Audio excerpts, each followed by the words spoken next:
Alrighty, so once you have created the virtual machine for Ubuntu, which is right here, you basically just want to hit play and let's get started with the installation. Now, the reason I said we should use VMware Workstation is because it makes the Ubuntu installation a hell of a lot easier, and you'll see that right now. So basically, let it just start up right here. Let me just maximize the screen, as you can see, it's already opened it in the full screen, so let's keep it that way. And as I was saying, VMware basically will do all the hard work for installing it in terms of installing it for you. So just let it start up and the installation process should be a breeze. Alright, so it looks like we have actually got onto the startup. Basically, I think it's just gonna start the configuration.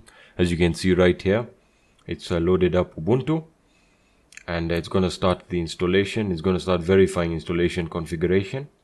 Don't worry about this if you're a beginner. You just let it do what it needs to do. He's gonna start creating a file system in the virtual hard drive that we created, the 20 gigabyte hard drive. Again, you could have used an additional amount of space. So basically it started the installation process. As you can see, it's saying copying files, and you can basically browse through this little feature window here that Ubuntu gives us. It basically includes the Rhythmbox music player. So in all essence, Ubuntu is, I think, a very, very good, complete operating system. It can do really anything you can do on Windows. The only thing that Linux lacks at the end of the day is software support. Other than that, I think it's better than Windows, hands down. I use Linux for my main work in terms of programming and development, but yeah, it's overall Ubuntu, I think, is going to serve you well if you choose to use this for browsing the deep web, and you can really configure everything or tailor everything to your specification according to how you like it. So let this install and I'll get back to you when it's done. Alrighty, so once the installation is completed, I basically, once it was installing, it'll basically just all go through the installation process without it needing any interaction from you, and it's basically gonna restart. And if you're running this on your main computer, the installation process will be very, very similar, and again, it'll reboot into Ubuntu. And if you created you created a username with a password, you can enter it, otherwise it'll just log you straight in. I had a password, so I've entered it, and it's logging me in right now. So I'm just going to be taking you over the basic interface of Ubuntu and how to basically download and install Tor and make sure that it's working. So just let it log me in. This is the first time I'm logging in on the system, so just let it load up and we should be good to go.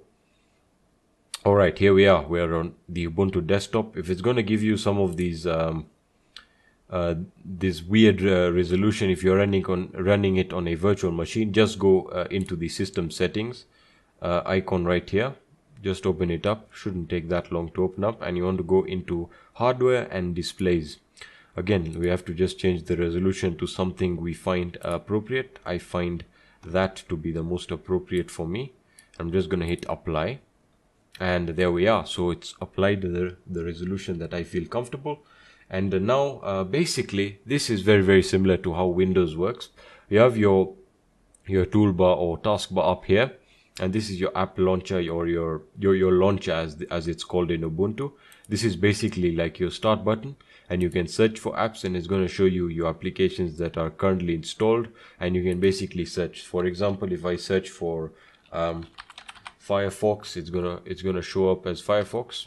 Excuse me, the resolution has changed again. Let me just open that up and let me just configure that right now. I'm just going to go into displays. Let me just configure it back to what I had set it as and apply. And let's close that. Keep this configuration. Sorry, I had to keep the configuration. Alright, so as I said, this is your start menu, and you can search for applications that are installed. Now, for us to install the Tor browser, all we have to do is open Firefox. It will come pre-installed. Make sure you're connected to the internet. I'm connected through the virtual machine. Just open Firefox and just search for Tor browser. You have other applications here, like you have the LibreOffice or LibreOffice. You have your file manager, so you can really just customize your files very easily. As I said, it's very similar to Windows and Mac OS in terms of user interface. You have your downloads folder. Let's just close that. So basically search for the Tor browser and hit the first one, the Tor browser, on the first link, and you want to hit download the Tor browser. It will all automatically detect that you're using Linux. Now you're going to go into the Linux section, and if you're running a 32-bit version of Ubuntu or any other Linux distro, make sure you hit this here. If you're running 64-bit, just hit that. I'm using 64-bit, so I'm just going to hit 64-bit right here, and it's going to basically save the file and let that download.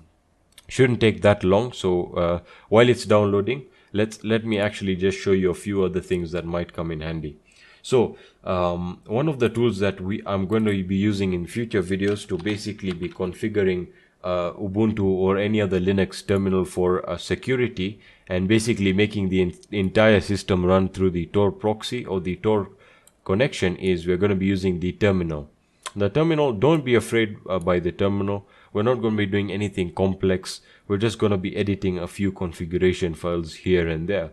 So that's basically the terminal file, and that's about all the tools that you needed to do. If you want to customize your wallpaper, you can just right click and go to change background.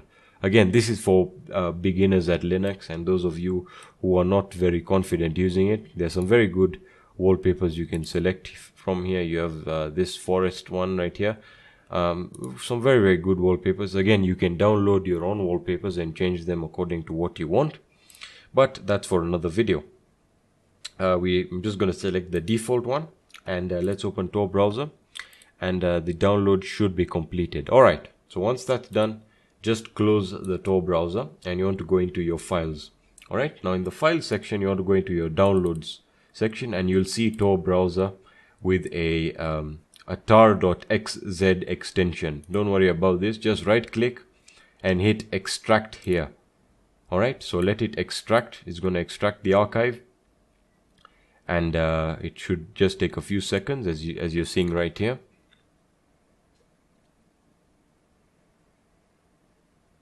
Alright, so once it's finished extracting the archived file, the Tor file, just hit close, and you can open the folder Tor browser English US, and you can just hit this little section here, Tor browser setup. Just double click that, and it should automatically configure and start Tor for you. So there we are. Very similar to the Windows section. It's going to ask you to use they're going to ask you which connection type you're using. If you're using a connection that is proxied, you can configure it through here and then connect. I'm using a direct connection, and I'm guessing you guys are too. So I'm going to hit connect, and it's going to start establishing a connection through the Tor network. So it's loading the relay information, and again does it really fast. So there we are. Should have started the Tor browser up, and we should be good to go. So let me just close that. So let's check again. Check.tor project.org, and it's going to check if the browser is correctly configured, and voila. As you may have noticed, using Linux or Ubuntu is much faster, and I would recommend, if you're thinking about virtualization, I would recommend either Tails or Ubuntu. But the good thing with Ubuntu is that it's a full operating system, meaning you can use it for day-to-day activities such as browsing the web, the clear web. You can basically write Word documents, you can perform graphical tasks, and it's just a wonderful operating system. So that's it for this video, guys, and that's it for this section. In the next section of the course, we're going to be looking at how to basically configure Tor for maximum security, and I'm just going to show you how to utilize Tor when accessing the deep web. So thank you so much for watching this video, guys. If you have any questions, let me know in the Q&A section of the course, and I'll see you there.